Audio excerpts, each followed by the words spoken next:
Captain Marcus Chen had been exploring the Outer Rim territories for 6 months when his ship's distress beacon picked up the faint emergency signal.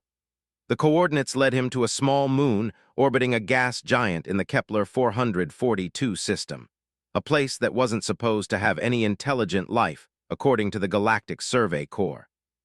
His modified cargo hauler, the Defiant Dawn, touched down on the moon's rocky surface with a gentle hiss of hydraulics.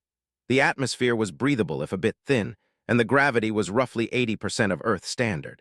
Through his helmet's visor, Marcus could see a small settlement nestled in a valley between two mountain ranges. Smoke rose from what appeared to be chimneys, and he could make out cultivated fields stretching toward the foothills. As he approached the settlement on foot, Marcus noticed the architecture was unlike anything he'd encountered in his years of space travel. The buildings seemed to grow from the ground itself, their walls curving and flowing like frozen water. Bioluminescent strips ran along the edges of doorways and windows, casting a soft blue-green glow in the twilight.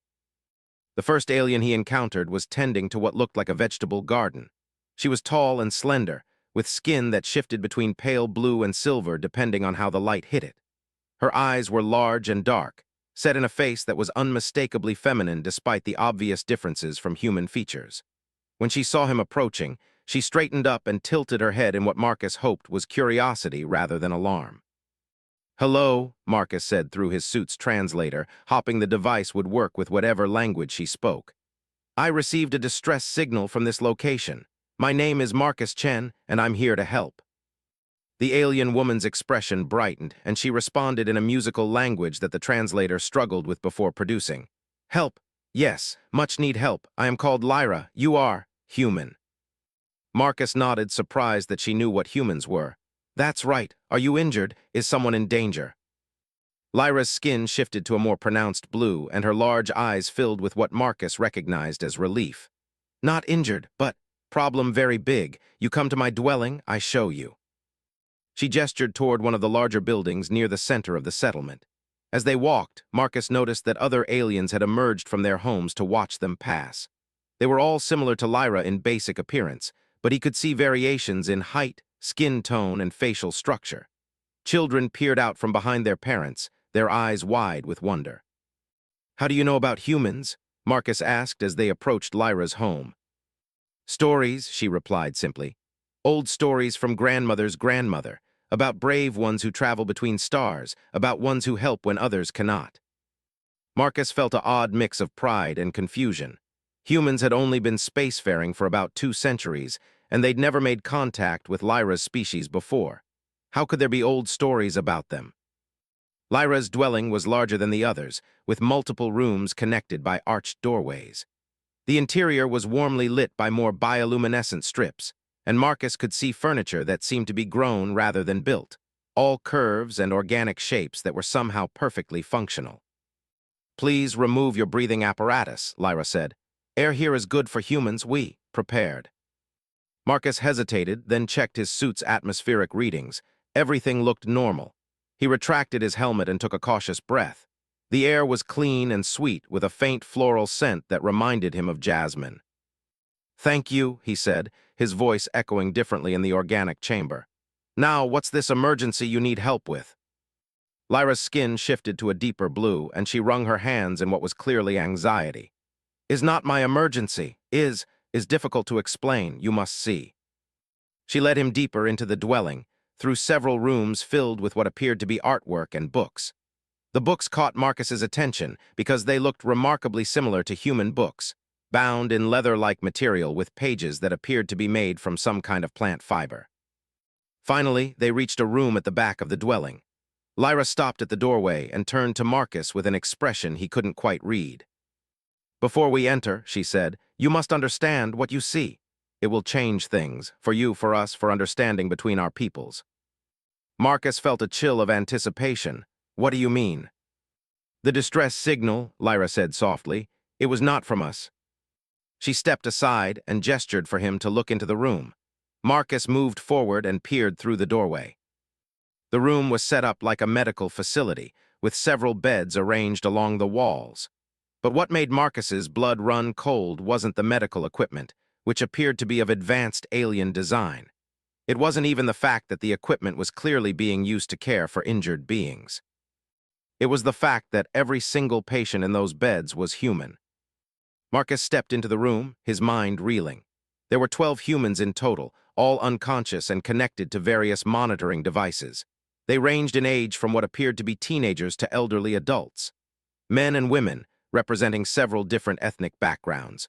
All of them wore clothing that Marcus didn't recognize, styled differently from current human fashion but unmistakably of human origin. How, Marcus began, then stopped. His voice came out as barely a whisper. How is this possible? Lyra entered the room behind him, moving to check on one of the patients, a middle-aged woman with graying brown hair. They came to us 3 days ago, their ship, very damaged. We brought them here, tried to help, but our medicine not same as human medicine. We sent distress signal, hoping another human would hear and come. Marcus moved from bed to bed, studying the faces of the unconscious humans. None of them looked familiar, but there was something about their clothing, their equipment, that nagged at him. The fabric looked hand-woven, and the few pieces of technology he could see appeared to be primitive by current human standards. Where did they come from? Marcus asked. What kind of ship were they flying? Lyra gestured for him to follow her to a window that looked out over the settlement. In the distance, partially hidden behind a hill, Marcus could see the twisted wreckage of what had once been a spacecraft. Even from this distance, he could tell it wasn't like any human ship he'd ever seen. The design was sleek but somehow archaic, like something from the early days of human space exploration. We have preserved their ship's logs, Lyra said, but the language is old human, very old. Our translators struggle with it. Marcus felt a growing sense of unease. Can you show me the logs?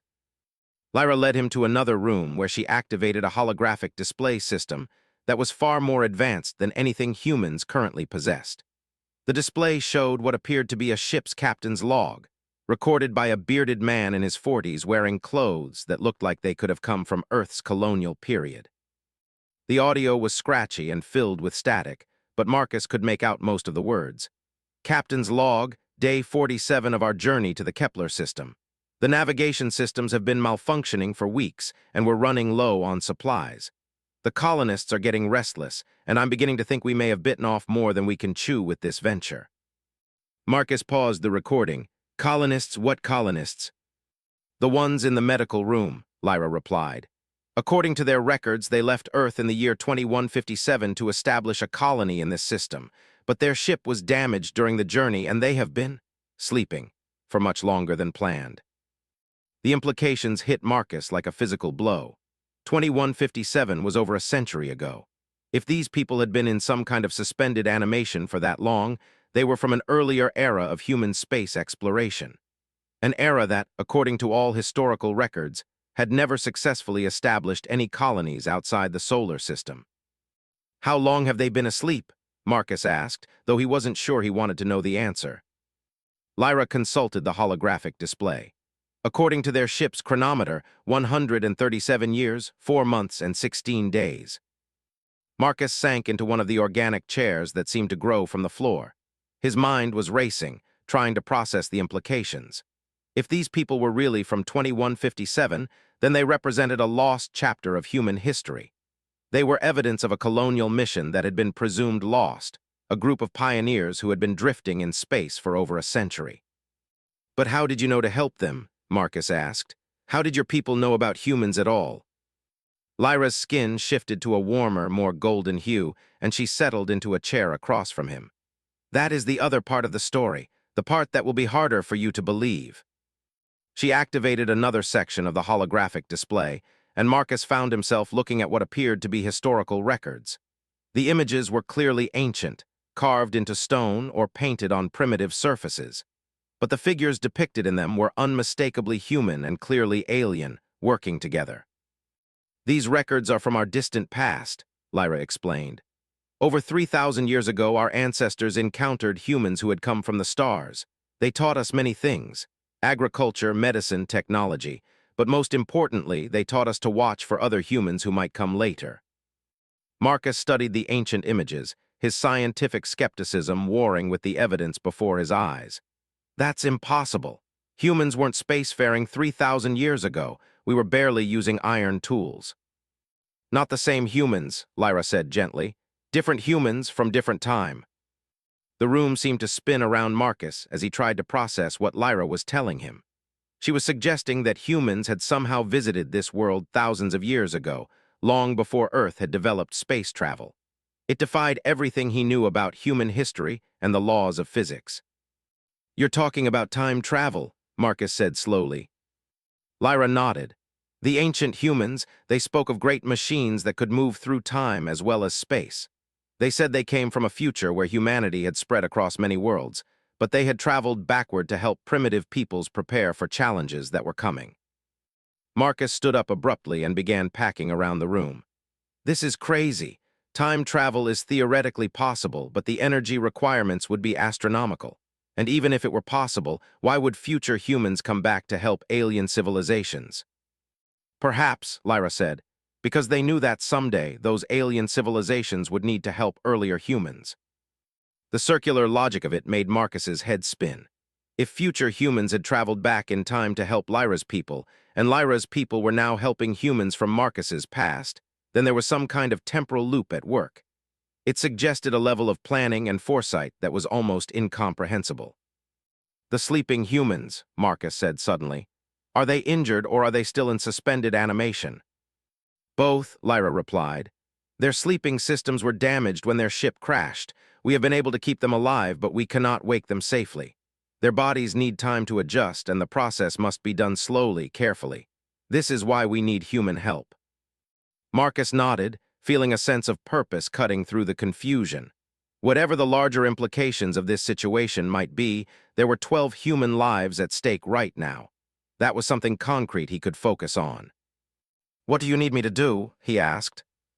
Lyra stood up, her skin brightening to an almost silver sheen that Marcus was beginning to associate with hope or determination. "First, we need you to understand their medical systems. Some of their technology is beyond what we know, even though it seems primitive to you. Second, we need you to help us modify our revival process to work with human physiology." Marcus felt a surge of confidence. This was the kind of problem he was trained to solve. He'd spent years working as a freelance engineer and medic on the frontier, helping colonists deal with equipment failures and medical emergencies. The fact that these colonists had been asleep for over a century just made the problem more interesting. "I'll need to examine their ship's medical bay and see what kind of suspended animation system they were using," Marcus said. "And I'll want to run full diagnostic scans on all the patients to understand their current condition." "We can provide both," Lyra said. "But Marcus Chen, you must understand, once we wake these humans, once they learn where they are and when they are, everything will change. For them, for us, for you."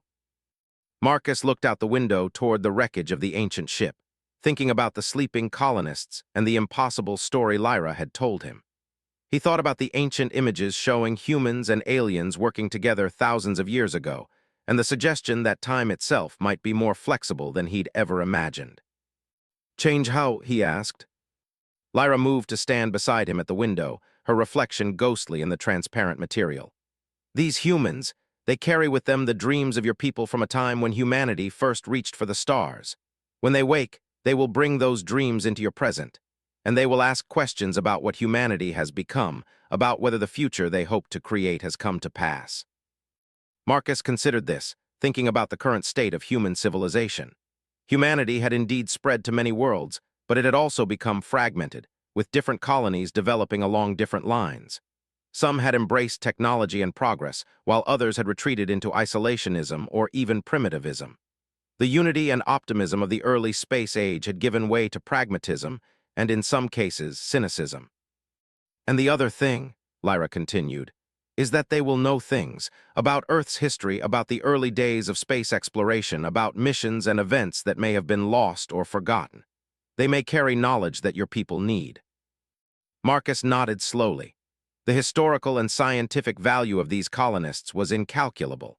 They were living links to a crucial period in human development, first-hand witnesses to events that were now only known through incomplete records.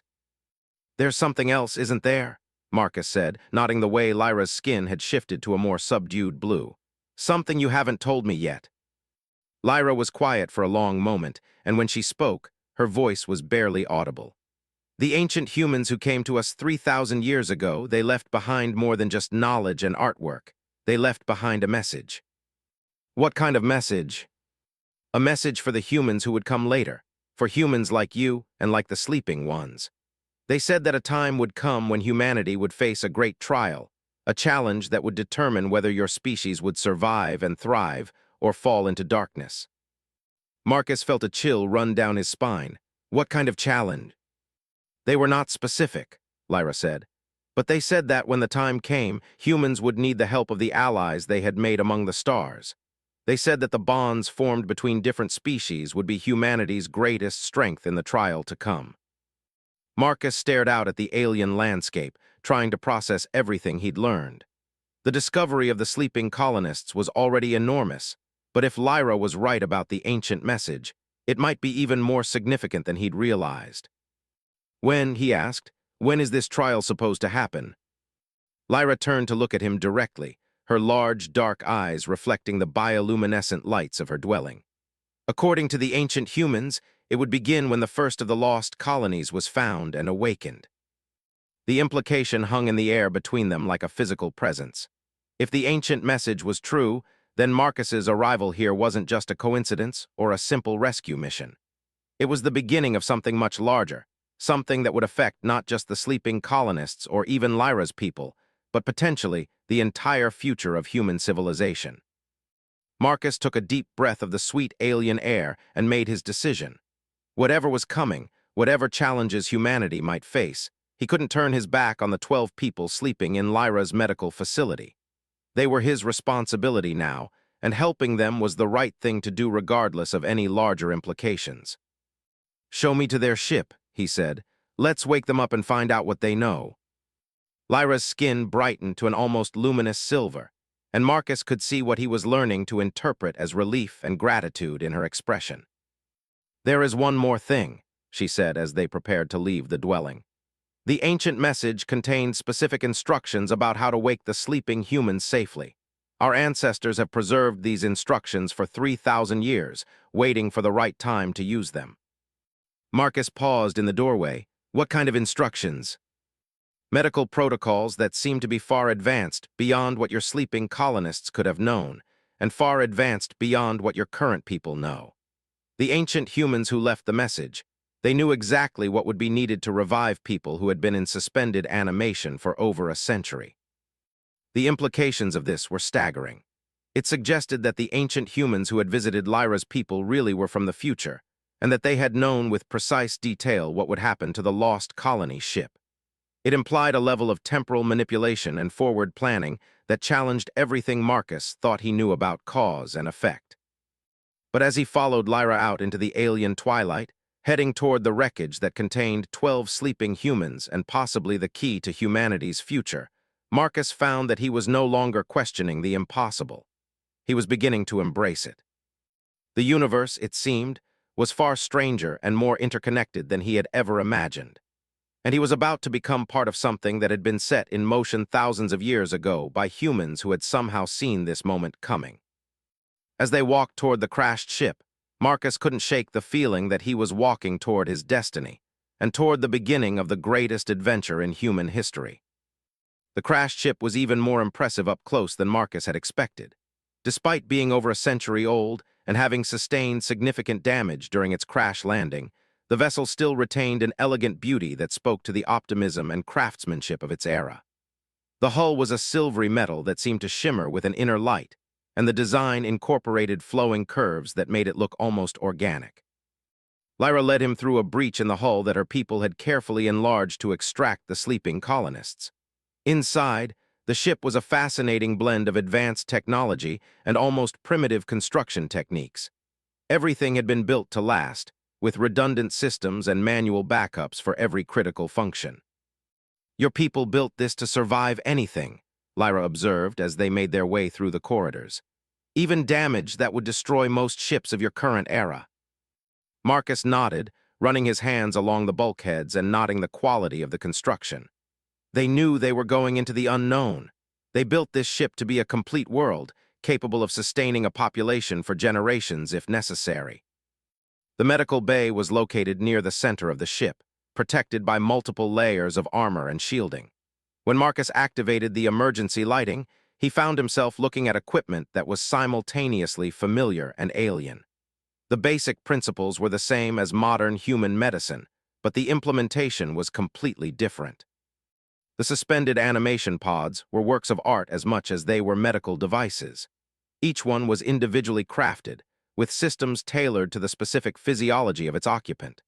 The monitoring displays showed readings that Marcus recognized, but the technology that generated those readings was unlike anything he'd encountered. "These aren't just suspension pods," Marcus said, studying the nearest unit. "They're complete life support systems designed to sustain someone indefinitely. The colonists weren't planning for a short journey. They were prepared to sleep for centuries if necessary." Lyra activated a holographic display that showed the ship's original flight plan. The route was far more complex than Marcus had expected, with multiple waypoints and alternative destinations marked throughout the local galactic neighborhood. "They were not just seeking one world," Lyra explained. "They were seeking the right world. Their plan was to survey dozens of potential colonies before choosing where to settle." Marcus studied the flight plan, noting the sophistication of the navigation systems and the thoroughness of the survey protocols. These colonists had been serious about their mission. They weren't refugees fleeing Earth or opportunists seeking quick riches. They were pioneers in the truest sense, prepared to sacrifice everything to ensure humanity's expansion into the stars. "Show me the ancient medical protocols," Marcus said, "the ones your people have been preserving." Lyra led him to another section of her dwelling, where she activated an ancient storage device that looked like it had been carved from a single piece of crystal. The display that emerged was unlike anything Marcus had ever seen, with three-dimensional symbols that seemed to hang in the air and shift based on the viewer's perspective. "We cannot read all of this," Lyra admitted, "but our medical specialists have learned to interpret the practical instructions. The ancient humans left very specific procedures for reviving people who had been in suspension for extended periods." Marcus studied the floating symbols, trying to make sense of the alien script. As he watched, some of the symbols began to shift and change, rearranging themselves into patterns that looked almost familiar. "It's responding to me," Marcus said with amazement. "The display is adapting to my presence." Indeed, the symbols were slowly transforming into what Marcus recognized as early human script, similar to the writing used during Earth's colonial period, but somehow more advanced. As the transformation completed, he found himself looking at detailed medical procedures that were far beyond anything that should have existed in 2157. "These protocols," Marcus said slowly, "they're not just for revival, they're for genetic repair and enhancement. The ancient humans who left this knew that extended suspension would cause cellular damage that normal revival procedures couldn't address." Lyra nodded. "This is why we could not wake your people safely. We do not have the genetic manipulation technology that these procedures require." Marcus continued reading, his excitement growing as he understood more of the protocols. The ancient instructions didn't just explain how to revive the colonists safely. They explained how to repair damage that had accumulated over their century of sleep and how to enhance their resistance to future damage. "This is incredible," Marcus said. "If we follow these procedures, the colonists won't just wake up healthy. They'll wake up better than they were when they went asleep. Stronger, more resistant to disease and aging with enhanced cognitive abilities." "The ancient humans said this would be necessary," Lyra explained. "They said that the humans who would be awakened would need these enhancements to face the trials ahead." Marcus felt a chill of anticipation mixed with apprehension. The idea of enhancing humans was both thrilling and terrifying. But if the ancient message was true, if humanity really was facing some kind of great trial, then perhaps these enhancements would be necessary for survival. "What equipment will we need?" Marcus asked, his practical side taking over. Lyra showed him to another room where her people had assembled a collection of medical devices that looked like they belonged in a museum of future technology. Everything was elegantly designed and built with materials that Marcus didn't recognize, but that clearly represented advances far beyond current human capabilities. "These were left by the ancient humans," Lyra explained, "along with the knowledge to operate them. Our medical specialists have been training for 3,000 years to use this equipment, passing the knowledge from generation to generation. Marcus examined the devices, marveling at their sophistication. Each one was a masterpiece of engineering, combining multiple functions into elegant, intuitive interfaces. The power sources were particularly impressive, using what appeared to be some form of stable fusion that was both incredibly efficient and completely safe. Your people have been preparing for this moment for 3,000 years, Marcus asked. Not just preparing, Lyra said. Evolving. Each generation of our medical specialists has been slightly enhanced by contact with the ancient technology. We have become better healers, more intuitive about biological systems, more capable of working with the equipment the ancient humans left behind. Marcus looked at Lyra with new understanding. Her people hadn't just been caretakers of ancient technology. They had been shaped by it, guided by it, prepared over millennia to serve as partners in humanity's development. The first revival should take approximately 6 hours, Lyra said, consulting the ancient protocols. But we must choose carefully which colonist to wake first. The protocols suggest that the choice will be significant. Marcus returned to the medical facility where the 12 colonists lay sleeping. He studied each face, trying to understand who these people had been and what they might represent for humanity's future. The oldest was a woman who appeared to be in her 70s, her face lined with the wisdom of age but peaceful in sleep. The youngest was a teenager, barely old enough to have made the choice to leave Earth behind. Tell me about their ship's records, Marcus said. What do we know about their mission and their backgrounds? Lyra activated another display that showed personnel files for each colonist. Marcus read through them with growing amazement. These weren't ordinary settlers. They were some of the most accomplished people of their era. Scientists, engineers, artists, philosophers, and leaders who had come together to create what they hoped would be an ideal human society. Dr. Sarah Chen, the expedition's chief scientist, had been working on breakthrough technologies in genetics and bioengineering. Commander James Wright had been one of the youngest ship captains in the colonial fleet, known for his tactical brilliance and moral integrity. Professor Elena Vasquez had been a leading expert in xenobiology and interspecies communication. They were the best of your people, Lyra observed. The ancient humans knew exactly who would be on the ship and what they would contribute to humanity's future. Marcus paused at one file that made his blood run cold. Dr. Michael Chen, Sarah's younger brother, had been working on temporal mechanics and dimensional physics. According to his file, he had been close to breakthroughs that could revolutionize humanity's understanding of time and space. The ancient humans, Marcus said slowly. Were they related to these colonists? Lyra's skin shifted to a deeper blue, and Marcus was learning to recognize this as a sign that she was about to reveal something particularly significant.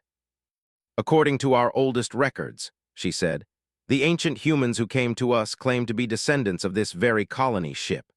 They said they had traveled back from a timeline where the colonists had successfully established their settlement and had eventually developed the technology to travel through time. Marcus felt reality shifting around him again. If the ancient visitors really were descendants of these sleeping colonists, then everything was part of an incredible temporal loop. The ancient humans had traveled back to ensure that their own past would unfold correctly, setting up the conditions necessary for their own existence. But that creates a paradox, Marcus said. If the ancient humans changed the past by helping your people, wouldn't that change the timeline that created them in the first place? Perhaps, Lyra said, that is the nature of the trial they spoke of. Perhaps time itself must be preserved and protected, and that is humanity's true challenge. Marcus looked back at the sleeping colonists with new respect. If Lyra was right, then these 12 people weren't just survivors of a failed colonial mission. They were the ancestors of time travelers, the foundation of a future so advanced that it could reach back across millennia to shape its own creation. We need to wake Dr. Michael Chen first, Marcus said. If he was working on temporal mechanics, he might be able to help us understand what's really happening here. Lyra consulted the ancient protocols. The procedures agree with your choice. The first awakening should be the one whose knowledge will be most needed for what comes after. They spent the next hour preparing the revival equipment and making sure everything was calibrated correctly. The ancient devices were intuitive to operate, almost seeming to anticipate what was needed before Marcus or Lyra requested it. The level of sophistication was humbling, representing advances in technology and understanding that humanity was still centuries away from achieving. As they worked, other members of Lyra's community gathered to observe the procedure. Marcus could see the excitement and anticipation in their expressions. This moment represented the culmination of 3,000 years of preparation, the fulfillment of a promise made by ancient visitors. "Before we begin," Lyra said, "you should know that the awakening process will be traumatic for Dr. Chen. He will wake into a world completely different from the one he left. He will learn that over a century has passed, that his mission has failed in ways he never imagined, and that humanity has developed along paths he never anticipated." Marcus nodded grimly. The psychological impact of the revival would be as challenging as the physical process. Dr. Chen would need time to adjust to his new reality, and there was no guarantee that he would be able to handle the truth of his situation. "We'll take it slowly," Marcus said. "Give him time to process each piece of information before moving on to the next." The revival process began with the ancient devices scanning Dr. Chen's body and mapping the cellular damage that had accumulated during his century of sleep. The displays showed areas of concern in red and areas of successful preservation in green. Overall, the suspension system had done its job remarkably well, but there were signs of gradual deterioration that would need to be addressed. The genetic repair phase was the most spectacular part of the process. Marcus watched in fascination as microscopic machines, apparently grown by the ancient technology, entered Dr. Chen's bloodstream and began repairing damage at the cellular level. The man's appearance began to improve visibly, with lines around his eyes fatting and his skin taking on a healthier tone. "The enhancement phase will take longer," Lyra warned. "The ancient protocols suggest that the cognitive improvements are the most complex to implement safely." Marcus monitored Dr. Chen's brain activity as the enhancement process began.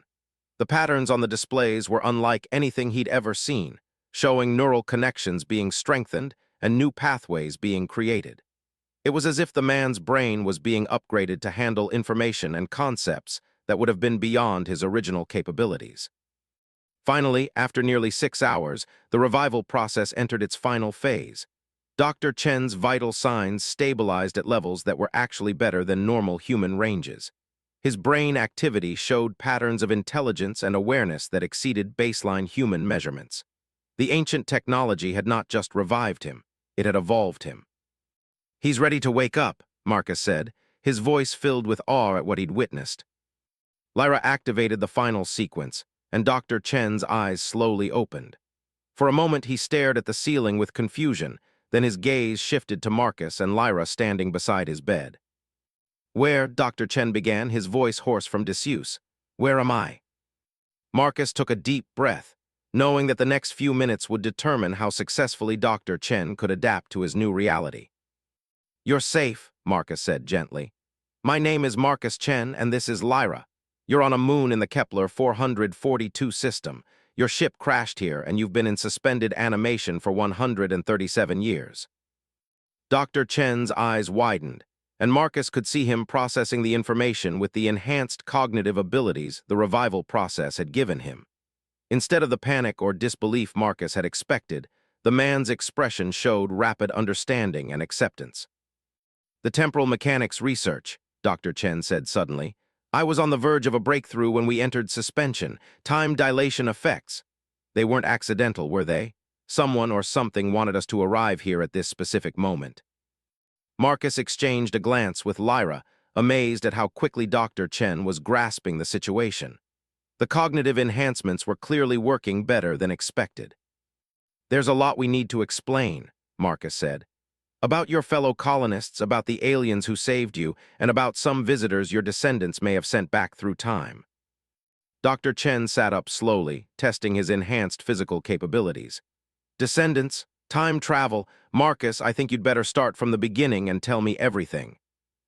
As Marcus began to explain the incredible story of the ancient visitors and the 3,000-year preparation for this moment, he couldn't help but feel that they were approaching the end of one chapter in humanity's story and the beginning of something entirely new.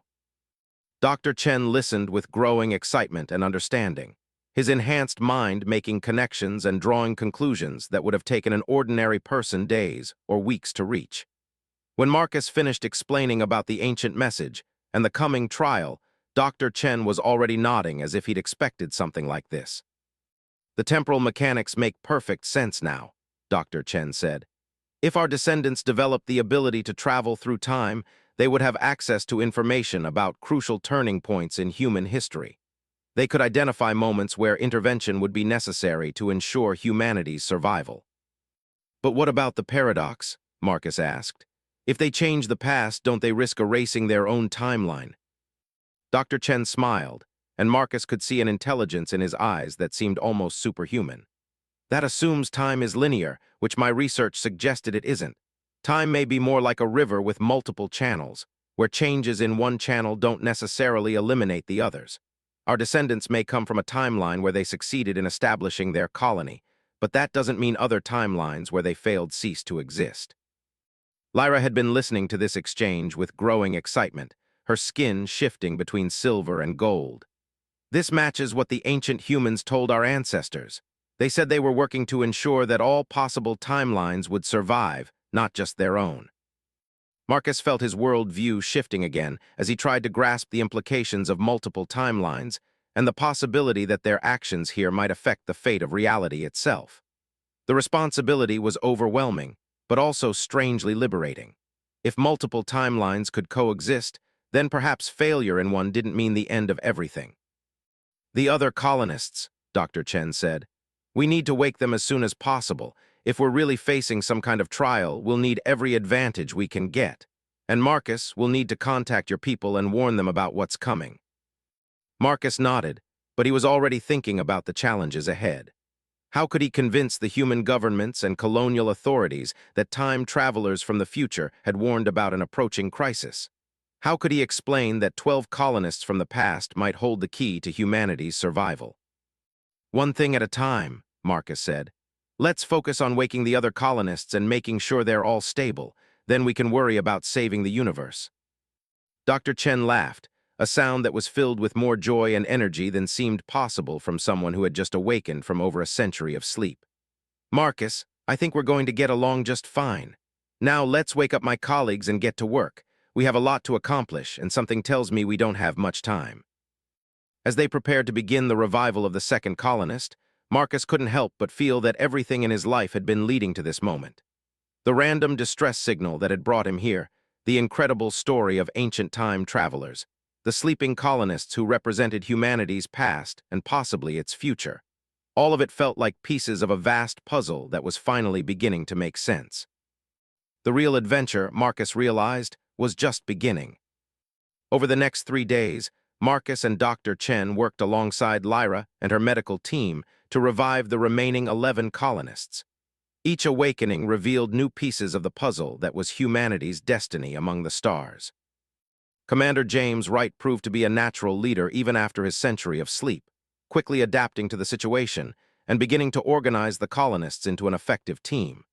Dr. Sarah Chen brought expertise in genetics that complemented her brother Michael's work in temporal mechanics. Professor Elena Vasquez immediately began studying Lyra's people and their language, fascinated by the evidence of ancient human contact. But it was the youngest colonist, 16-year-old David Park, who provided the most surprising revelation. As the genetic enhancement process worked on his already flexible young brain, David began experiencing what he described as memories that weren't his own. "I can see them," David said on his second day of consciousness, staring out at the alien landscape with eyes that seemed to hold depths far beyond his apparent age. "The ancient humans. I can see the moment they arrived on this world and the conversations they had with Lyra's ancestors." Dr. Michael Chen examined David's brain scans with growing excitement. "The enhancement process has activated dormant genetic sequences. David isn't just remembering things he learned. He's accessing genetic memories passed down through generations." "Genetic memories?" Marcus asked. "It's a theoretical concept," Dr. Chen explained. "The idea that certain types of experiences can be encoded in DNA and passed to offspring. If the ancient humans were our descendants, and if they had advanced enough genetic technology, They could have encoded their memories into the genetic line before sending this colony ship back to the past. Marcus felt his head spinning again. You're saying David has inherited memories from people who haven't been born yet? More than that, David said, his young voice carrying an eerie wisdom. I can see the trial that's coming. The ancient humans weren't just warning about some distant threat. They were warning about something that's already begun. Dr. Chen activated a holographic display and began showing David images from the ship's database of known threats to human civilization. As they scrolled through pictures of various alien species, hostile environments, and cosmic phenomena, David shook his head at each one. None of those, David said. The trial isn't something attacking humanity from outside. It's something that's already inside human civilization, something that's been growing for decades. What do you mean? Marcus asked. David's enhanced mind processed the genetic memories with startling clarity. The ancient humans came from a timeline where humanity survived the trial, but barely. They learned that the real threat to human civilization isn't alien invasion or cosmic disaster. It's division. He stood up and moved to the window, looking out at Lyra's peaceful settlement. In their timeline, humanity split into factions that were so different they could no longer cooperate. Some colonies embraced genetic enhancement and became post-human. Others rejected all technological advancement and returned to primitive living. Still others became pure digital consciousnesses that abandoned physical existence entirely. Marcus felt a chill of recognition. He'd seen signs of exactly these kinds of divisions in his travels through human space. Some colonies were indeed experimenting with radical genetic modifications, while others had banned all but the most basic technologies. The unity that had characterized early human expansion was giving way to fragmentation. The trial, David continued, is whether humanity can find a way to remain unified while still allowing for diversity. The ancient humans discovered that the key was creating bonds between humans and alien allies, relationships that would force humans to work together despite their differences. Commander Wright, who had been listening intently, stepped forward. Are you saying that our mission, the original colony mission, was actually designed to fail, that we were supposed to crash here and be saved by Lyra's people? David turned to face the group, and Marcus could see an ancient sadness in the boy's eyes. Not designed to fail, exactly. Designed to take a different path than originally planned. The ancient humans needed to create a timeline where humans and aliens became true partners, where the bonds between species were strong enough to hold human civilization together. Dr. Sarah Chen had been studying the genetic data from all the colonists' enhancements. The genetic modifications we received during revival, they're not just improvements to our individual capabilities. They're designed to make us more empathetic, more capable of understanding and communicating with alien minds. Lyra's skin shifted to a warm golden hue, and she spoke for the first time in hours. This is why the ancient humans spent so much time teaching our ancestors about human nature. They needed us to understand you well enough to help you understand yourselves. Marcus looked around at the group of enhanced colonists and began to see the larger pattern. These 12 people weren't just survivors or even representatives of humanity's past. They were prototypes for humanity's future, living examples of how humans could evolve to work more effectively with alien species. But how does this solve the problem of human division? Marcus asked. 12 enhanced colonists, even with our help, can't force all of human civilization to work together. Dr. Michael Chen smiled, his enhanced mind clearly seeing possibilities that Marcus couldn't grasp yet. We don't force anything, we demonstrate. We show humanity what's possible when humans and aliens work together as true partners. Over the following days, the colonists began putting this philosophy into practice.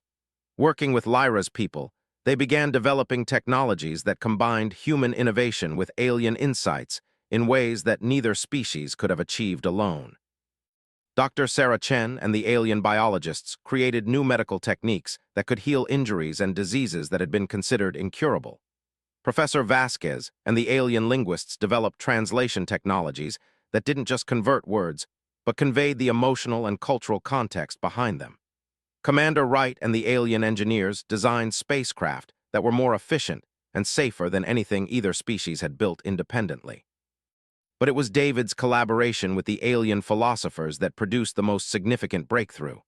Together, They developed what they called empathic resonance technology, devices that allowed individuals to experience reality from another person's perspective, feeling their emotions and understanding their thought processes.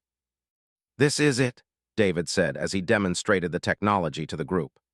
"This is how the ancient humans maintained unity across species lines. When you can literally feel what another being feels, it becomes impossible to treat them as enemies or as inferior." Marcus volunteered to test the device, linking his consciousness temporarily with Lyra's. The experience was overwhelming. For a few minutes, he saw the world through her eyes, felt her deep love for her people and her profound hope for the future of human-alien cooperation. He understood her species' long history of waiting and preparing, and he felt the weight of their dedication to helping humanity succeed. When the connection ended, Marcus found himself looking at Lyra with completely new understanding. She wasn't just an alien who had helped them. She was a person with dreams and fears and wisdom that complemented and enriched his own perspective. "We need to get this technology to the human colonies," Marcus said. "If we can help humans experience what it's like to work with aliens as true equals, we might be able to prevent the fracturing that the ancient humans warned about." But even as they planned how to introduce their discoveries to human civilization, troubling news began arriving from Marcus's ship's communication systems.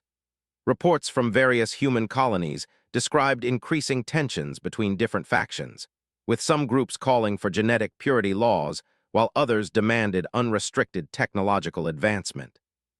"It's already starting," Commander Wright observed grimly. "The division is accelerating faster than the ancient humans expected." Dr. Michael Chen was studying temporal readings from the ancient equipment that showed disturbing fluctuations.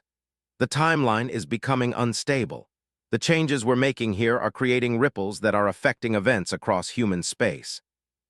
David, still connected to his genetic memories, provided a chilling perspective. In the original timeline, the fracturing took decades to complete. But by saving us and enhancing us, the ancient humans have accelerated everything. The trial that was supposed to take place over generations is now happening in months. Marcus felt the weight of responsibility settling on his shoulders. Not only did they need to prevent human civilization from fracturing, but they had to do it quickly before the timeline became so unstable that none of their actions would matter. "We need to move fast," Marcus said. "We need to get back to human space and start demonstrating what we've learned here.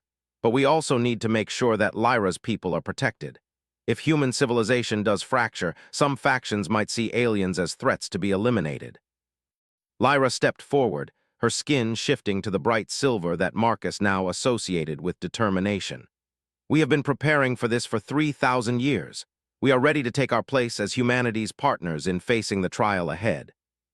The plan they developed was ambitious and risky. The colonists would split into teams, each taking examples of the human-alien collaborative technologies to different human colonies. Marcus would serve as a coordinator, using his ship to travel between the teams and help them adapt their approach to local conditions. Meanwhile, Lyra's people would make contact with other alien species in the region, sharing the technologies and philosophies they had developed with humanity. The goal was to create a network of human-alien partnerships that would be strong enough to prevent human civilization from fracturing into incompatible factions. As they prepared to leave, David shared one final revelation from his genetic memories. "The ancient humans left one more gift," he said. "Hidden in the genetic enhancements we received are instructions for building something they called a unity amplifier. It's a device that can link multiple empathic resonance systems across interstellar distances." Dr. Michael Chen's eyes lit up as he understood the implications. A real-time network that would allow humans and aliens across the galaxy to share experiences and perspectives instantaneously.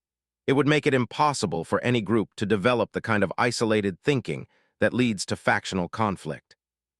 "But it only works if enough people choose to use it," David warned. "The ancient humans couldn't force unity on humanity. They could only create the tools that would make unity possible for those who wanted it." As Marcus prepared his ship for departure, carrying the first team of colonists and their alien partners toward the nearest human colony, he reflected on how much had changed since he'd first received that distress signal. He'd thought he was responding to a simple rescue mission, but instead he discovered a plan that spanned millennia and involved the fate of human civilization itself. The first colony they visited was a mining outpost on the edge of human space, a place where tensions between enhanced and unenhanced humans had been building for months. When Marcus arrived with Dr. Sarah Chen, David Park, and 3 of Lyra's medical specialists, they found a community on the verge of splitting apart. The demonstration they gave changed everything. Using the empathic resonance technology, they helped the colonists experience what it felt like to be enhanced, what it felt like to be unenhanced, and what it felt like to be an alien trying to understand humanity. Within hours, the factional tensions began dissolving as people gained genuine understanding of each other's perspectives. "This is incredible," the colony's administrator said after experiencing the demonstration. "I've been fighting with the enhanced faction for months, but now I understand why they made the choices they did, and they understand why I was afraid." Similar scenes played out across human space as the other teams reached their destinations. Commander Wright's group helped resolve a territorial dispute between 2 colonies by allowing both sides to experience what the conflict looked like from outside human space. Professor Vasquez's team prevented a xenophobic faction from taking control of a frontier world by showing the colonists what cooperation with aliens could accomplish. But the most dramatic success came when David's team reached the heavily industrialized world of New Geneva, where genetic purists had been gaining political power by promising to preserve true humanity. Using the Unity amplifier they'd built with help from multiple alien species, David created a planet-wide empathic network that allowed every person on New Geneva to experience the perspectives of humans from dozens of different backgrounds. The experience was transformative. People who had been ready to go to war over genetic differences found themselves understanding that diversity of human experience was a strength, not a threat. The purist movement collapsed overnight as its supporters realized that the other, they'd been taught to fear, were simply different expressions of the same human spirit they valued in themselves. Within 6 months, the network of human-alien partnerships had spread throughout known space. The Unity amplifier technology was adopted by most human colonies, creating a web of shared experience and understanding that made factional conflict virtually impossible. Marcus found himself serving as an unofficial ambassador between the various human-alien partnerships, helping to coordinate their efforts and share successful innovations. The work was challenging but deeply satisfying, as he watched former enemies become collaborators and saw isolated colonies join the growing galactic community. The real test came when they encountered the first genuinely hostile alien species humanity had ever faced. The Devourers, as they came to be known, were a species that consumed entire ecosystems, leaving dead worlds in their wake. In the original timeline that David remembered, first contact with the Devourers had triggered the final fracturing of human civilization, with different factions unable to agree on how to respond to the threat. But in this new timeline, the response was swift and unified. Human colonies coordinated with their alien partners to develop defenses that no single species could have created alone. The empathic network allowed for real-time coordination across interstellar distances, and the diversity of perspectives that had once threatened to tear humanity apart now provided the creative thinking needed to defeat an unprecedented threat. The final battle against the Devourers took place in the Kepler 442 system, where Marcus had first met Lyra. It seemed fitting that the world where humanity had learned to truly partner with aliens would be the place where that partnership faced its ultimate test. The combined human-alien fleet that assembled for the battle was unlike anything the galaxy had ever seen. Ships designed with technologies from dozens of different species, crewed by beings who could share thoughts and emotions in real time, coordinated through the empathic network that now connected most of the known galaxy. Marcus stood on the bridge of the flagship, a vessel that combined human engineering with alien insights in ways that made it more than the sum of its parts. Beside him stood Dr. Michael Chen, now serving as the fleet's temporal strategist, and David Park, whose genetic memories had proven invaluable in anticipating devourer tactics. Lyra was there too, representing the species that had waited 3,000 years for this moment. Her skin shifted through colors Marcus had never seen before, patterns that spoke of emotions too complex for human language to express. "The ancient humans were right," she said as the Devourer fleet appeared on the long-range sensors. This is what they saw when they traveled back through time, not just the threat but humanity's response to it. This is what they were working toward. The battle was fierce but brief. The Devourers had evolved to face isolated species, prey that could be divided and consumed. They had no defense against the coordinated response of dozens of species working as a single entity. The empathic network allowed the Allied fleet to anticipate and counter every Devourer tactic, while the diversity of technologies and perspectives made it impossible for the enemy to adapt quickly enough. When the last Devourer ship was destroyed, Marcus felt a sensation he'd never experienced before. Through the empathic network, he shared the joy and relief of billions of beings across the galaxy, humans and aliens united in celebration of their victory. "It's over," David said, his genetic memories finally quiet. "The trial is complete. Humanity has passed." But even as they celebrated, Dr. Michael Chen was studying readings from his temporal equipment. "Not quite over," he said with a smile. "We still need to create the ancient humans who made all of this possible." Marcus looked at the assembled colonists, now the leaders of a galactic civilization that spanned dozens of species and hundreds of worlds. Their descendants would indeed develop the technology to travel through time, and they would indeed go back to ensure that this timeline came to pass. The loop completes itself, Marcus realized. We become the ancient humans who visited Lyra's ancestors. Our descendants will travel back to start the cycle that led to this moment. Lyra's skin shifted to a warm gold that Marcus had learned meant deep contentment. "Time is not a line or a circle," she said. "It is a web, and we have woven ourselves into its strongest strand." As Marcus looked out at the stars, knowing that humanity and its alien partners would explore them together for millennia to come, he thought about that moment when he had first stepped into Lyra's home and seen the sleeping humans. He had thought he was walking into a simple rescue mission, but he had actually been walking into the greatest adventure in the history of consciousness itself. The universe was vast and strange and full of wonders beyond imagination, but it was no longer a lonely place. Humanity had found its place among the stars not through conquest or dominance, but through partnership and understanding. And in doing so, they had not just saved themselves, but had helped create something greater than any single species could achieve alone. The future stretched ahead like an infinite ocean of possibilities, and humanity was ready to explore it all, hand in hand with their alien friends, guided by the wisdom of time travelers who were both their ancestors and their descendants. The greatest journey in human history had only just begun.